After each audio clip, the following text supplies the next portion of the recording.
Вече знаем как на стария Сатурн се появили първите топлинни зрънца на човешкия зародиш, изпълнени с чувства и индивидуален характер.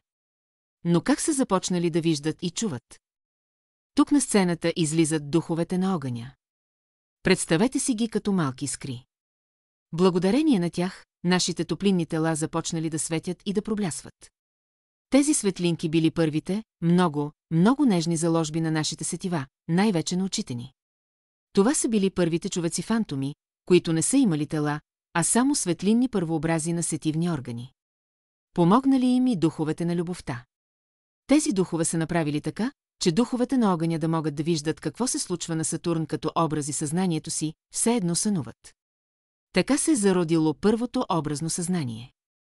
Но еволюцията не спира до тук.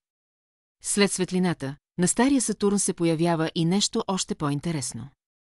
Представете си, че вътре в Сатурн са започнали да се усещат вкусове, сладко, кисело, горчиво.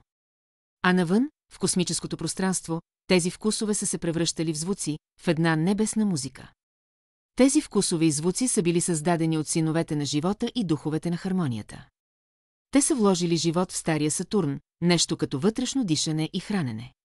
А духовете на хармонията са помогнали за още по-смътно съзнание, подобно на това, което имаме в дълбок сън. И така, в края на Сатурновия период, нашият човешки зародиш е бил като малко, топло семенце, което вече е имало заложбите на сетива и дори много слабо съзнание. Той чакало да поникне в бъдещето. В следващите видеа от поредицата ще разберем какво се случило след стария Сатурн. До скоро!